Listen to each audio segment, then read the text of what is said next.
나오셨습니다. 안녕하세요. 네, 안녕하세요. 이건입니다. 안녕하세요. 김정용입니다. 자, 현재 지금 이 코로나19 재확산 때문에 국내 스포츠계도 참 비상이 걸렸어요. 네, 아까 전에 말씀해 주신 대로 K리그 같은 경우에도 서울 경기 지역뿐만이 아니라 이제 그 지방에 있는 구단들도 무관중 경기를 이제 하겠다. 지역 이제 방역에 스스로 힘써야 되겠다 얘기를 하고 있고요. 저희도 지금 그것 때문에 이렇게 마스크를 다 하고 방송을 하고 있는 거 아니겠습니까? 하루빨리 코로나19가 불이 뽑혔으면 좋겠습니다. 그러니까요. 이건 기자는 특히나 언제 영국으로 가실지 정해야 되니까 영국 상황도 주시해야 할 텐데 그곳은 어떻다 그러던가요? 네, 계속 말씀드리지만 지난번에 비해서는 하루하루 좋아지고 있습니다만 그래도 하루 확진자가 800명대를 유지를 하고 있기 때문에 여전히 코로나19는 확산세에 있고요.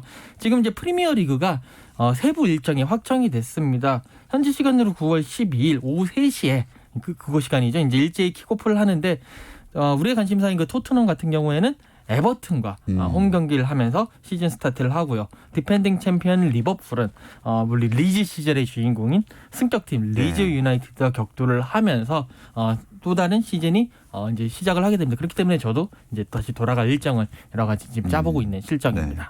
손흥민 선수는 가서 바로 팀 훈련에 합류했죠? 네, 토트넘이 20일 페이스북을 통해서 토트넘 훈련장에 복귀한 손흥민의 모습을 공개를 했는데요. 굉장히 그 분홍색이 들어간 예쁜 트레이닝복을 입고 있었습니다. 손흥민 선수는 7월 말에 귀국했다가 자가격리 2주 하고 정말 짧게 쉬고 다시 지난 17일 영국으로 돌아갔죠. 영국에서는 자가격리가 없기 때문에 팀 훈련에 곧바로 합류할 수 있었고요. 아까 얘기한 대로 토트넘이 9월 13일에 새 시즌 개막전을 갔는데 그 전에 프리시즌 친선 경기가 있습니다. 3부에 입스위치 타운, 2부에 레딩, 2부에 버밍엄 시티를 상대하는 세 경기가 있기 때문에 이 경기들을 통해서 좀 빨리 워밍업을 하고 새 시즌을 준비하게 됩니다. 이 팀 훈련을 시작하고 나서 얼마 전에 토트넘이 골키퍼를 영입했잖아요. 네, 잉글랜드 이제 국가대표 출신의 그 조 하트 골키퍼, 브라질과 그리고 또 이제 그 전에 남아공에서 잉글랜드의 골문을 지킨 선수인데 번리에서 이제 지난 시즌 19-20 시즌까지 뛰고 자유계약으로 풀린 선수입니다. 이 선수를 갑자기 뜬금 영입을 하면서 이제 토트넘 올 시즌 두 번째, 지난번에 이제 그 피에르 에밀 호이비에르를 영입한 데 이어서 두 번째 영입으로 조 하트를 영입하면서 골문을 좀 더 든든하게 했습니다. 이 조하트를 영입하게 된 배경이랄지 이유는 뭘까요? 일단 조하트 선수 자체가 기량이 현재 기량은 좀 떨어졌어도 예전에 잉글랜드 대표팀 주전이었으니만큼 믿을만하다. 좀 후보로서는 좀 부활을 노려볼 수 있다 이런 의미도 있겠죠. 그런데 가장 큰 계기는 아마 홈그라운 규정인 것 같습니다. 이거는 이제 21세 이전까지 잉글랜드나 웨일즈 구단에서 3년 이상 훈련받은 영국 선수를 한 팀당 8명 정도 보유해야 된다는 규정이 있는 건데요. 토트넘이 이게 좀 적었어요. 그 외국 선수가 많았고 심지어 잉글랜드 대표인 에릭 다이어 같은 경우는 어린 시절을 그 간호사인 어머니 이직을 따라서 포르투갈에서 보냈기 때문에 홈그라운이 적용이 안 됩니다. 그래서 이 팀이 1군 스쿼드 중에서 이게 적용되는 선수가 4명밖에 없었거든요. 델리알리 등등 해서요. 그래서 홈그라운 적용되는 후보 골키퍼를 한 명 벤치에 앉혀놓으면 쉽게 이걸 충족할 수 있기 때문에 한 명을 보강했다. 이런 관측이 더 지배적입니다. 자, 이제부터 또 영입을 해야 될 텐데 토트넘은 어떤 포지션, 어떤 선수들에게 관심을 보이고 있죠? 지금 일단 토트넘 같은 경우에는 딱 드러나는, 그러니까 딱 영입을 해야 될 포지션 자체가 중앙 센터백 그리고 이제 측면 수비수 여기에 해리 케인을 백업할 수 있는 최전방 스트라이커가 필요한데요. 지금 현 상황에서는 가장 우선순위를 최전방 스트라이커 해리 케인의 백업 선수로 지금 설정을 하고 있습니다. 물론 이제 해리 케인이 다쳤을 때 손흥민 선수가 그 자리로 갈 수는 있지만 사실 손흥민 선수의 주 포지션이 거기가 아니기 때문에 특히나 또 무리뉴 감독은 키 크고 이렇게 피지컬이 좋은 선수를 선호를 하잖아요. 그렇기 때문에 그런 선수들을 후보로 놓고 여러 막 이렇게 찔러보고 있는 그런 상황인데 예를 들어서 본머스의 스트라이커 칼럼 윌슨이라든지 리버풀의 젊은 스트라이커인 리안 브루스터 같은 선수들을 계속 데리고 올 것이다 라는 보도들도 나오고 있습니다. 네.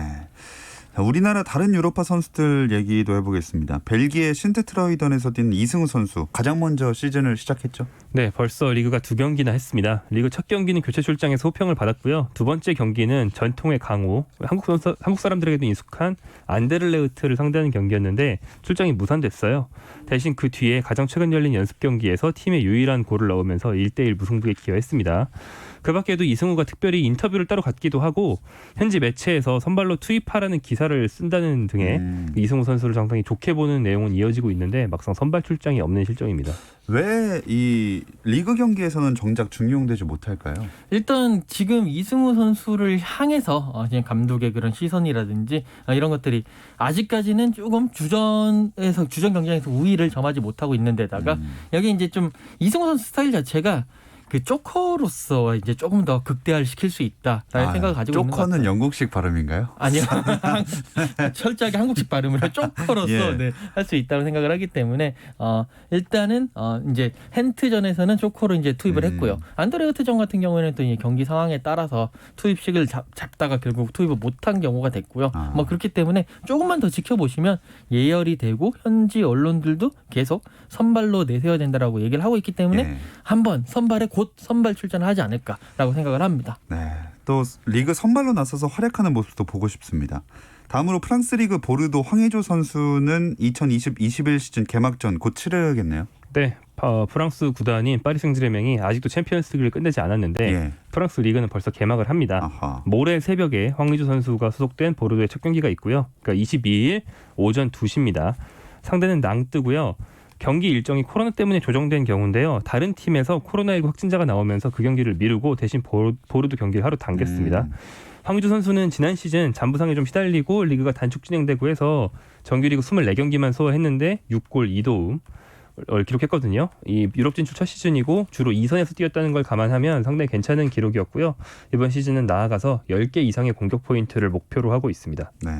다른 유로파 선수들 근황도 짚어볼까요? 일단 같은 프랑스에서 뛰고 있는 우리가 계속 좀 얘기를 잘 안 했지만 그래도 윤일록 선수가 사실 예. 프랑스에서 뛰고 있거든요. 몽펠리에에서 뛰고 있기 때문에 이제 리그 개막전을 앞두고 있는데 사실 몽펠리에가 리옹과 개막전을 하려고 했어요. 근데 이 리옹이 챔피언스리그 준결승까지 갔기 때문에 이 경기는 9월 17일로 바뀌었고 29일에 이제 당장은 아니지만 29일에 스타드 렌하고 경기를 하기 때문에 그때 한번 출전을 예상해 볼 수가 있고 이강인 선수가 지금 이제 프리시즌을 준비를 하고 있는데 현지 언론에서는 좀 다쳤다. 네. 다쳐서 나갔다라는 좀 안타까운 소식이 들리고 있더라고요. 그렇기 때문에 지금 계속 이강인 선수의 그 몸 상태라든지 여러 가지 후속 보도들을 좀 지켜봐야 되는 그런 입장입니다. 그리고 유럽파가 한 명 늘었다는 얘기를 지금 하면 좋을 것 같은데 국가대표 황인범 선수가 네, 그 미국 프로스포츠에 속돼 있던 캐나다 구단이죠.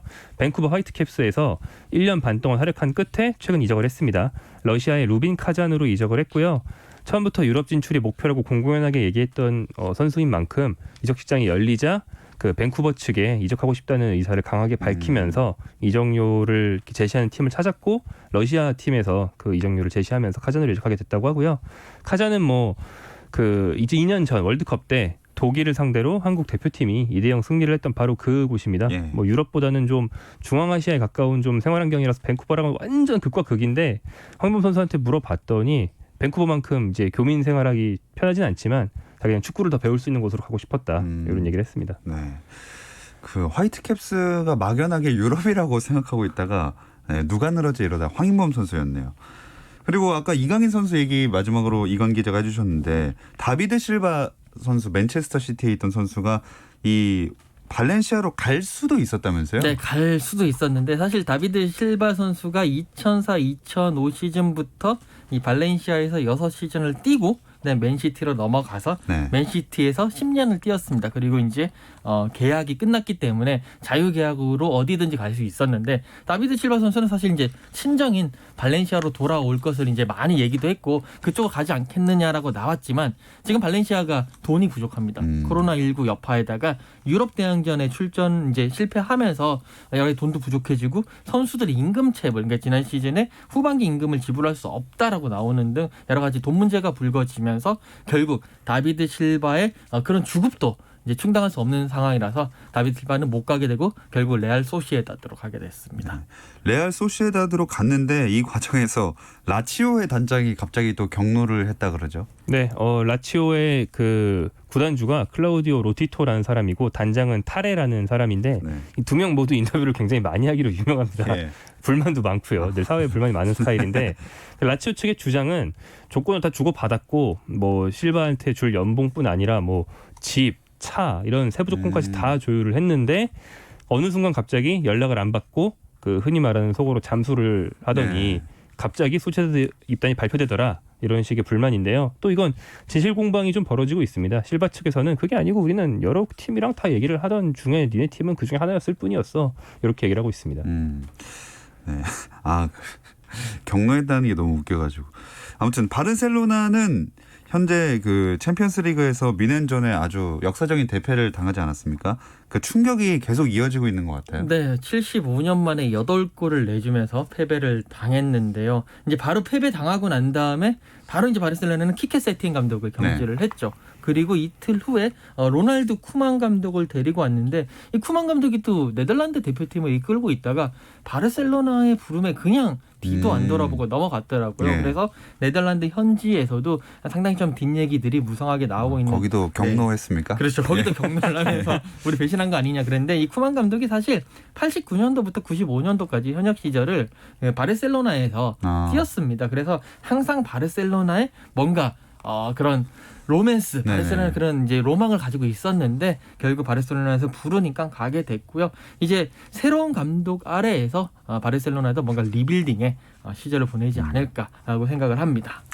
근데 뭐 이거는 항상 이런 패배를 당할 때마다 나왔던 말이지만 메시가 또 바르셀로나 떠날 수도 있다 이런 얘기가 나오고 있잖아요. 쿠만 감독이 선임하고 즉시 받은 질문이 그거였어요.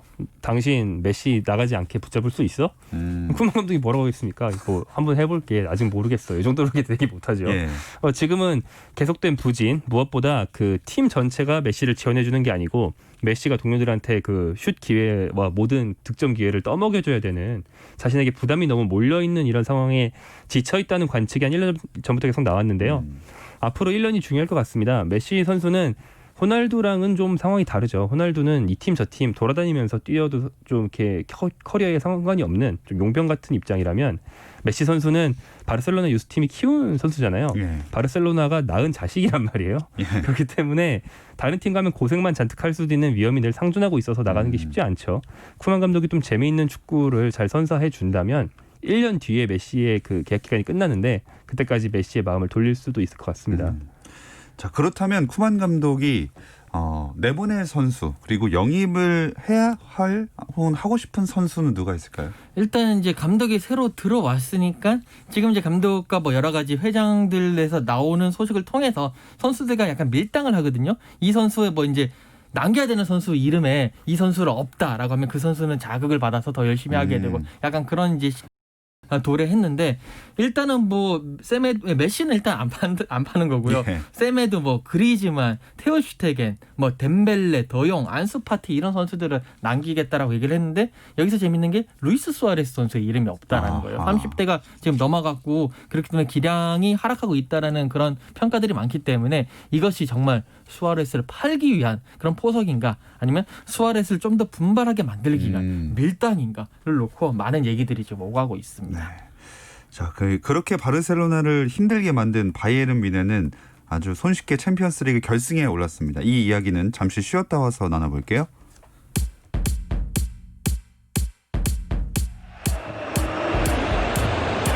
Options. Messi gets it back. Messi! Did it again! Suarez puts it on the plate and Messi. 현장의 소리, 레전드들의 이야기. 스포츠에서 모두 다 만나보세요. 김정현의 스포츠.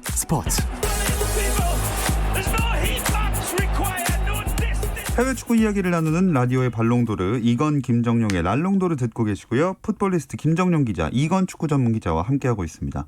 유럽 클럽 대항전 결승전 대진이 다 나왔습니다. 챔피언스리그 결승전 대진은 오늘 결정됐죠? 네, 오늘 새벽에 바이에른 뮌헨이 올림픽 리옹을 3대0으로 꺾고 결승에 갔습니다. 하루 전에 먼저 올라가 있던 파리 생제르맹과 결승전을 가게 됐고요. 이번 오늘 새벽에 열린 4강전에서는 리옹이 객관적 약세에도 불구하고 굉장히 조직적이고 전략적인 경기로 바이에른 뮌헨을 잘 괴롭혔어요. 하지만 개인 능력의 차이가 컸는데요. 리옹의 그 멤피스 더파이 선수 등은 득점 기회를 살리지 못한 반면 바이에른 뮌헨의 그나브리는 전반전에만 2골을 예. 약간 개인 기량으로 넣었고 막판 레반도프스키의 쐐기골까지 나오면서 바이에른 뮌헨이 승리했습니다. 네. 그 미넨이 이렇게 계속 승리 지금 전승이잖아요. 네. 챔피언스리그에서 아마 레반도프스키가 활약해주니까 좀 그랬을 수 있을 것 같아요. 그럼요. 역시 축구는 골이고요. 골을 많이 넣는 선수가 있는 팀이 이기는 경기인데 지금 레반도프스키가 뭐 분데스리가 이런 거 따지지 말고 챔피언스 리그만 보더라도 그러니까 오늘 새벽에 골을 넣으면서 15골, 단일 시즌 15골을 했고 9경기 6골을 지금 기록을 하고 있거든요. 네. 그렇기 때문에 레반도프스키가 모든 것을 이끌어간 거, 레반도프스키가 뭔가 이렇게 쫙 가가지고 모든 것을 쫙 앞질러 가서 이 그물망을 크게 치는 그런 역할을 하는 것 같아요. 그러니까 그 바이에른 뮌헨 지평을 열어주는 역할을 하고 있는 것 같고 그 밑에 레반도프스키가 있기 때문에 뭐 그나브리라든지 뭐 토마스 밀러라든지 이런 선수들이 거기서 좀 더 손쉽게 득점 지원을 하면서 정말 많은 골로서 계속 승리를 하면서 결승까지 파죽지세로 올라갔다라고 보시면 되겠습니다. 두 분이 맨 처음부터 바이에른 뮌헨이 챔피언스리그 우승할 것이다라고 했던 기억이 나는데 막상 뮌헨이 챔피언스리그 결승한 게 7년 만이라면서요? 네, 바이에른 뮌헨이 그 2013년도에 그 당시에 그때죠. 하인케스 감독 아래서 예. 3관왕을 차지했을 때입니다. 그리고 그 직후에 그 주제 과르디올라 감독으로 교체하면서 우승 몇 번 더 할 줄 알았는데 뜻밖의 결승을 못 가고 7년이 걸린 거고요. 바이에른 뮌헨은 뭐 7년 정도 만에 다시 올라왔으면 일찍 올라온 편이고 파리 생제르맹은 심지어 처음입니다. 네, 현재 챔피언스 결승에는 메시랑 호날두가 없고요. 레반도프스키 대 네이마르 이렇게 볼 수 있겠죠. 네, 뭐 바이에른 뮌헨은 어쨌든 가장 큰 선수가 레반도프스키고요. 파리 생제르맹의 네이마르가 가장 큰 스타긴 한데 그 두 선수의 분명히 그 맞대결도 재밌겠지만 저는 여기 더해서 레반도프스키 대 네이마르 그리고 토마스 뮬러 대 음바페 그 맞대결 혹은 토마스 뮬러 아니면 그나브리와 음바페의 맞대결도 상당히 재밌지 않을까. 결국에는 공격 축구로 양 팀 다 나가서 골이 많이 터지지 않을까라는 뭐 그런 예상도 해볼 수가 있겠습니다. 네, 이 와중에 약간 이슈가 됐던 게 네이마르가 이 준결승전에서 유니폼 상의를 교환한 게 코로나 수칙을 위반했다. 그래서 출전 정지가 나올 수도 있다. 이런 얘기가 있었거든요. 그런 설은 있는데 아마 출전 정지가 나오진 않을 것 같고요. 그게 이제 코로나19 때문에 그 서로 선수들 간의 접촉을 좀 최소화하기 위한 방역 권고안 중에 하나인데 사실은 뭐 침 뱉지 말라고 해도 침 무의식적에 뱉는 선수 다 있고 예. 골 세레모니 할 때 뒤엉켜서 하는 선수들 많이 있었거든요. 그래서 그 출정 정지 전망도 있었고 2주간 자가 격리를 할 것이다 이런 전망도 있었는데 아니 경기를 뛰었는데. 네. 근데 아마 둘 다 되지 않고 결승전에 뛸 가능성이 현재로서는 가장 높다고 합니다. 자, 풀 전력으로 나서게 되는 양 팀 이 결승전에 관전 포인트가 또 있다면 뭐가 있을까요? 이게 이제 그 축구 그런 역사랄까요? 축구사 이제 최근에 현대 축구의 흐름적인 측면에서 바이에른 뮌헨과 이 파리 생제르맹은 좀 대척점에 있는 팀이거든요. 바이에른 뮌헨은 물론 돈을 쓰지만 유스를 잘 키우고 정말 좋은 영입을 통해서 선수를 키우는 클럽이고 리빌딩을 계속하는 클럽이고 파리 생제르맹 같은 경우에는 중동 자본을 통해서 정말 스타 선수들 데리고 오는 그런 팀이기 때문에 과연 돈의 힘이냐 아니면 리빌딩의 힘이냐 이 두 팀의 대결에서 어느 것이 더 낫다라는 것이 확실히 좀 보여질 것 같고요. 네. 여기 이제 파리 생제르맹이 만약에 승리를 한다면 카타르 자본이 얼만큼 많은 돈을 보너스로 지급을 할 것이냐 이것도 하나의 관전 포인트가 될 것 같습니다. 진짜 궁금하네요. 두 분은 그러면 그 여전히 뮌헨인가요? 저는 그게 확신은 안 되는 게 그 바이에른 뮌헨은 오늘 새벽에 말씀드린 것처럼 준결승에서 리옹의 덜미를 잡힐 뻔했고요. 예. 파리 생제르맹이 갈수록 강해지고 있는 게 8강전은 네이마르 거의 혼자 경기하다가 4강전에서 음바페와 디마리아가 합류했고 4강전 막판에 이 팀에서 제일 중요한 미드필더가 베라티 선수인데 네. 베라티도 부상해서 복귀했어요. 그래서 결승전은 완전체 파리 생제르맹이 나오거든요. 그래서 저는 결승전은 50대 50인 것 같습니다. 이건 기자는 어떻게 보세요? 저는 한번 초지일관 한번 바이에른 뮌헨을 믿었으면 끝까지 바이에른 뮌헨을 믿겠습니다. 물론 단판 승부라는 변수가 있기는 하지만 바이에른 뮌헨이 파리 생제르맹보다는 경험에서도 앞서고 전체적인 전력에서 앞서는 것이 사실이기 때문에 방심만 하지 않는다면 바이에른 뮌헨이 좀 손쉽게 승리를 하지 않을까라는 생각입니다. 네, 이 챔피언스리그 결승 얘기를 해봤는데 그 전에 유로파리그 결승전이 먼저 열리죠. 네, 토요일 새벽 4시에 세비야와 인터에르 밀란의 경기로 열리고요. 독일 쾰른에서 열립니다. 이 경기는 유로파리그 최대 우승 기록팀이자 유일한 3연속 기록 보유팀인 세비야와 이 대회에서는 98년 이후에 무려 22년 만에 올라온 인테르의 대결이 되겠고요. 전력은 인테르가 강하지만 역시 유로파리그 터줏대감인 세비야가 있기 때문에 예상이 상당히 힘든 경기입니다. 이건 기자는 세비야 대신에 맨유가 올라올 거라고 예상하지 않으셨어요? 팔이 안으로 굽은 거죠. 네. 아 영국으로 굽으셨군요. 그렇죠. 영국에서 살고 있기 때문에 확실히 영국에 대한 믿음이 있었는데 네. 정말 죄송하다는 말씀을 드리면서 에메리 감독이 없는 세비야는 그 유로파리그 DNA를 다 이제 없어졌을 것이다라고 얘기했는데 그게 아니었어요. 역시 세비야는 5번 우승을 했는데 그런 유로파리그 우승 DNA가 몸 안에 배어 있더라고요. 네. 그래서 이 자리를 이제 이 자리에서 심심한 사과의 말씀을 드리도록 하겠습니다. 네, 그렇게 세비야가 올라왔고, 근데 인테르 밀란을 보자면 챔피언스리그의 레반도프스키가 아주 주요한 공격수라면 유로파리그는 역시 루카쿠죠. 네, 루카쿠 선수는 그 에버턴 시절부터 포함해서 유로파리그 역대 최다 연속골 기록을 세워가고 있는데요. 9골을 넣었을 때 이미 최다 기록이었는데 10골로 늘렸습니다. 그래서 이제 유로파리그 역사적인 공격수로 등극을 하게 됐고요. 결승전에서까지 득점을 하거나 혹은 팀의 우승을 이끈다면 이 전설을 마무리할 수 있을 것 같습니다. 자, 세비야와 인테르 밀란의 결승전 관전 포인트 더 짚어볼 건 없을까요? 세비야와 인터밀란이 사실 많이 만났을 것 같은데 처음 만나는 거거든요. 이런 무대에서. 그렇기 때문에 누가 더 낫다라고 이제 조금 가늠하기가 쉽지가 않아요. 다만 이제 계속 말씀드리지만 세비야는 우승 DNA가 있기 때문에 5번 결승전 올라가면 다 이겼거든요. 네. 이번에 6회 우승. 반면에 인터밀란은 22년 만에 우승을 노리는데 사실 인터밀란은 유로파리그보다는 계속 챔피언스리그에서 활약을 했던 팀이기 때문에 뭐 잘 못 올라가긴 했지만 그래도 이 4회 우승을 노립니다. 과연 6과 4에서 어느 숫자가 더 강할 것이냐 그 부분에다가 세비야의 로페테기 감독이 계속 그 용병술에서 좋은 모습을 보였기 때문에 또 어떤 용병술을 보여줄 것이냐 그게 좀 하나의 관전 포인트라고 보실 수가 있겠습니다. 자, 그럼 승리팀 예상 해봐야겠죠. 이거 진짜 어렵다. 저는 인테르인데 네. 요즘 골이 많이 나는 추세니까 한 3대2 정도 생각해 보고요. 난타전 끝에 루카쿠와 그 투톱 파트너인 라우타로 마르티네스의 어떤 호흡을 세비야가 막지 못한다. 3대2로 인테르가 승리한다. 굉장히 구체적인 예상 해보겠습니다. 3대2까지 갔어요. 네. 저는 세비야의 우승 DNA를 믿겠습니다. 그러면서 약간 수비를 집중하면서 2대1이나 1대0 정도로 승리를 하고요. 결국 우승을 못한 인터밀란의 마르티네스가 정말 실망을 하면서 바르셀로나로 이적을 할 것이다. 이적 요청서를 낸다. 네, 이적 요청서를 낸다. 세비야에게 복수를 할 것이다까지 예상을 해보도록 하겠습니다. 두 분 중 어차피 둘 다 완벽하게 맞을 수는 없을 것 같은데 이 결승전 2경기가 이제 주말까지 이어서 예정돼 있으니까 지켜보도록 하겠습니다. 오늘 이건 김정용의 랄롱도르는 여기서 마무리하겠습니다. 이건 축구 전문 기자 김정용 기자 두 분 고맙습니다. 감사합니다. 고맙습니다. 내일도 별일 없으면 다시 좀 들어주세요. 김종현의 스포츠.